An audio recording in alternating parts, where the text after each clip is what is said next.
The U.S. government is set to reach its debt limit today. Treasury Secretary Janet Yellen has warned she'll now have to take extraordinary measures to continue paying the country's bills. Many House Republicans want to secure spending cuts before they agree to raise the debt limit, and that's setting the stage for a high-stakes showdown with Democrats. Here to help us understand what this all means for your wallet is NBC News business and data reporter Brian Cheung. Brian, good to have you with us. So let's do what we have to do every few years here. Start at the beginning with the basics. Remind us, what is the debt ceiling and what happens now that the government is reaching it? Yeah, well, imagine you spend $1,000 on your credit card, right? But you only have $800 to pay the bills. Well, what do you do to plug the rest of that gap? That's what we're talking about here with the debt limit. It's a cap on how much the U.S. government can borrow to pay its bills, and exceeding that limit, which the Treasury projects we did today, puts the United States at a risk of default, not being able to pay on its bills, also known as U.S. Treasuries. Now, what's going to be done now? As you mentioned, the Treasury is going to turn to extraordinary measures. There are ways that they can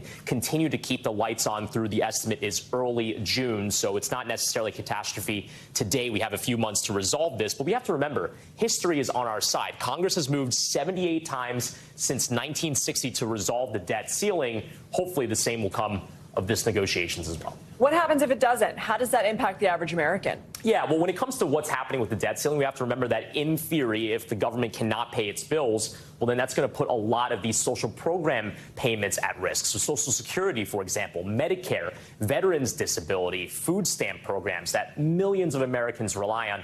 All of that would, in theory, evaporate if there were to be some situation where the government would not be able to pay its bills. But again, that hasn't happened before. That's something that Congress has avoided 78 times in the past. So hopefully, again, this time as well. Yeah, you say 78 times. So realistically, what is the risk of default actually happening now? If it happened, what would be the impact of that on the financial markets and the economy? Yeah, well, I mean, when we talk about how much debt there is out there, it's this. And this is a bit of a confusing y-axis. But what we're looking at here is $31 trillion, right? The debt has gone up pretty substantially here. This is how much the government owes right now, which makes this debate so important. Now, when it comes to what the government can do here, there are conversations about whether or not you could permanently, for example, raise the debt ceiling by allowing it to automatically adjust with spending. Because as I mentioned, the debt limit debate has nothing to do with the spending that's already been done. Whatever's been spent on defense or infrastructure has already been done. This is just whether or not you can pay the bills on what you've already racked up. So I think that when we look into the future, what's going to happen with how these bills are taken care of,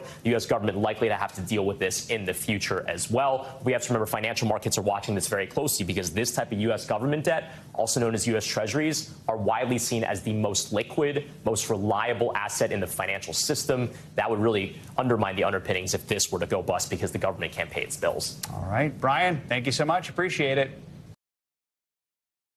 Thanks for watching our YouTube channel. Follow today's top stories and breaking news by downloading the NBC News app.